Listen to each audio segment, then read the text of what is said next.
Hello and welcome to my Keto Kitchen. I'm Victoria. This video is for everyone, whether you've been with me for the last year and a half that I've been on YouTube, or if this is the first time you're seeing me. My name's Victoria. The reason I started YouTube was just to share with you a keto flour that was changing the way I live. So I have epilepsy. I do keto because it lessens my seizures. But when I started keto, the options as far as keto flours that I saw were no good. My taste buds were set to your typical American diet, and then switching over to keto and low carb was so hard. And it was hard because nothing tasted right. I have to be on the keto diet and do the best that I can, though I am not 100%. I am not a keto YouTuber out here that is saying I am keto all the time, because I am not. I actually keep a diary at the moment for any time I break keto. However, when I started keto, everything was really bad. Things started to turn my stomach. I wanted to find another diet. However, I had to stick with this diet. So the only option was to begin praying and begging God to please give me a recipe that would help me stay on my keto diet.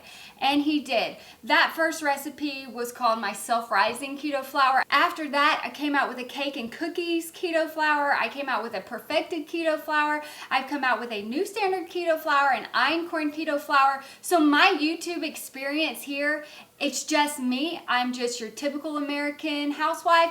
I am in my kitchen. I create different flours. However, I have not wanted to actually put my name on a keto flour because I was always inventing, constantly changing the recipe. Because the more I study, the more anyone studies, the more you learn. You learn about keto and you learn science behind facts of cooking. A little while ago, I created this particular mixture, and I was pretty much beside myself in the kitchen. I was shocked at what it did. And I showed y'all in a clip before we started this video, a bread, cookies, and a cake. Zero moisture problems, zero, none, not in the least. I'm telling you, zero moisture issues. Perfect texture, perfect taste, perfect moisture inside these different items that I made. You look at the bread, it looks like bread you would buy off the shelf, except for I didn't cut all of it and lay it in pieces. The most beautiful keto gluten-free. Gluten-free, there's no gluten in this flour. It took zero gluten to create that bread. The cake was moist, it was perfect. My children actually cried when I told them they could not have any more because I needed to film it, so they got really upset because, as you see, there were some pieces already cut out. I had already given it to them, and they got really upset that they couldn't have any more. The cookies, when you look at the cookie, I dug it out with a cookie scoop, I put it on the cookie sheet, I baked it, and most keto cookies they'll just hold their shape. They won't actually flatten out like a regular cookie and have that chewy texture on the inside. Look at that cookie. The cookie flattened out. It was chewy and moist. It was perfect. It was not wet.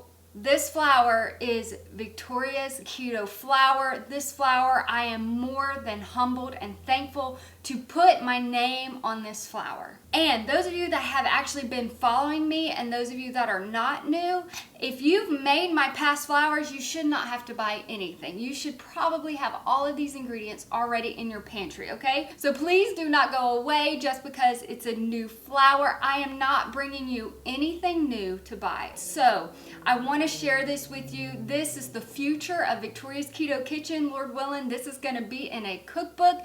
That's a new thing I am trying to get off the ground. Pray for me. That is not an easy task, but this is the future of Victoria's Keto Kitchen, Victoria's Keto Flour. So if you're interested, let's get started.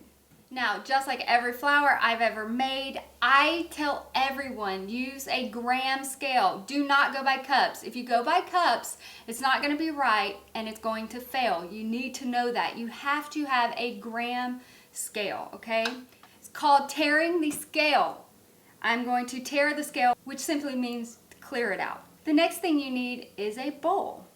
I will also link this in the description box below, or something close to it. I actually got this off of eBay because I really like Tupperware, and if you're new to my channel, I really love pink.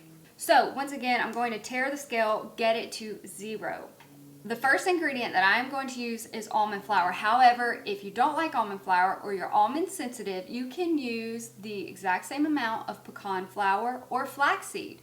You will need to look on the nutritional label on the back and see how many grams it takes to make 1.5 cups. For almond flour, 1.5 cups is 168 grams. And that is what I'm going to pour into this bowl first.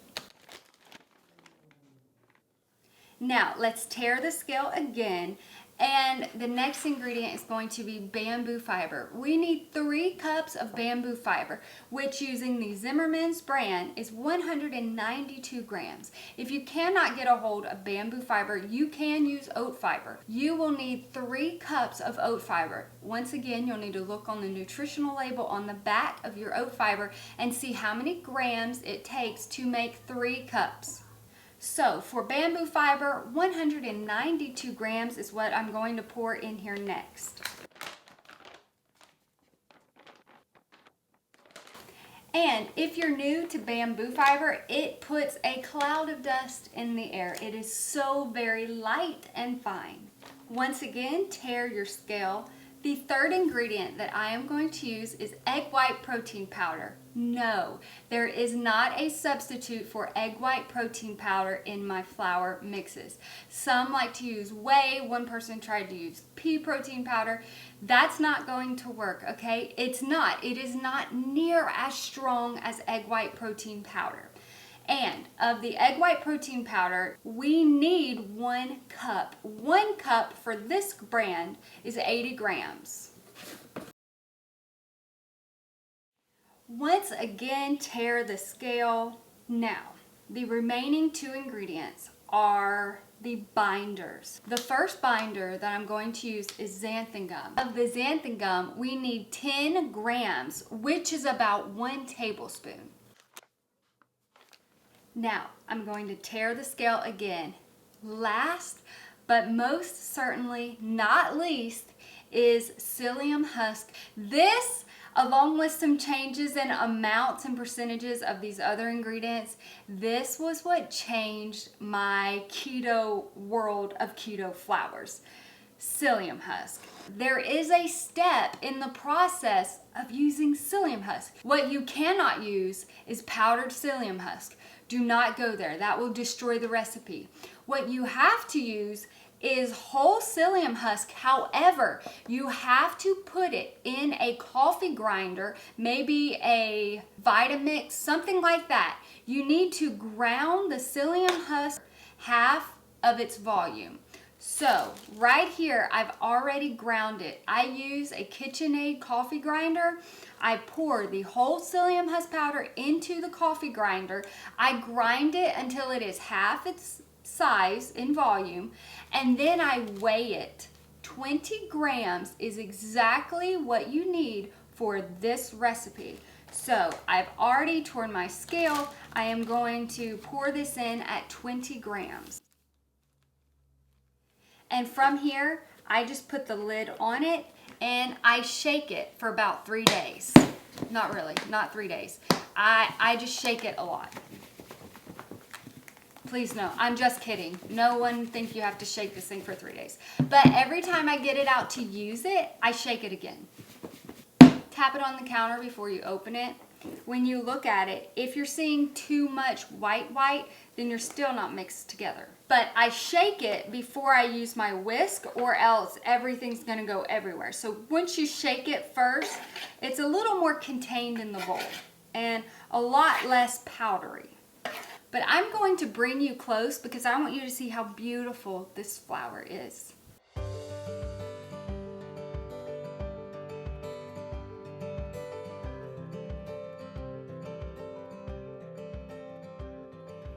And now that we have made the flour, I like to store it in these storage bins.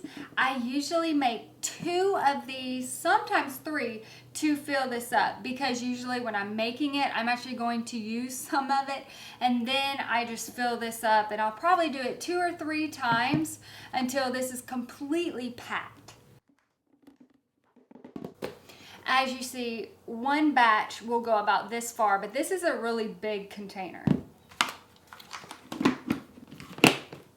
One batch of this flour has 5.5 cups in it. It's actually 5.68 cups. So let's just round it to 5.5 cups per batch. Now, how to use this flour. This is a gluten-free flour. So if you're going to use a recipe that is based on gluten, that is relying on gluten, such as bread, different pastas, bagels, things like that, you want to follow a gluten-free recipe. However, if you're making something that does not depend on gluten, other foods like cakes, cookies, muffins, cupcakes, anything like that, those don't rely on gluten. So follow your standard white flour recipe. Brownies, 1 for 1. Follow that white flour recipe with this flour. 1 cup of that is 1 cup of this. Now, typically when it comes to 1 cup of white flour, it's about 120 grams. However, 1 cup of this flour is 82 grams. This flour is more absorbent and it's lighter. So 82 grams or 1 American size standard measuring cup. Facts about this flour. This flour, again, it is 82 grams per cup. 1 cup of Victoria's Keto flour is 3 carbs. I hope this flour is a tremendous blessing to everyone that watches this video. I've said this before in other of my keto flour videos, but this, I've never meant it more. Please go get those old recipes, okay? Go get the old recipes you love that you missed and make it with this flour. Now, the future of my channel, I have more than 100 recipes that I have put down for this flour coming in the future. I hope you enjoyed this video. I hope you learned something. I hope it's a blessing. I hope you're able to make it in your kitchen and enjoy it. If you make this flour, please go over to my Facebook page and post pictures. Tell us what you made. Tell us what you thought about it. If you're not subscribed to my channel, please subscribe. I have so many videos planned, Lord willing, a cookbook in the future coming to you guys, but please subscribe so that you see what is coming. And please give this video a thumbs up, especially if this flour is a blessing to you and you enjoy it. Please come back and give it a thumbs up. Thank you for watching, and I hope you all have a blessed day.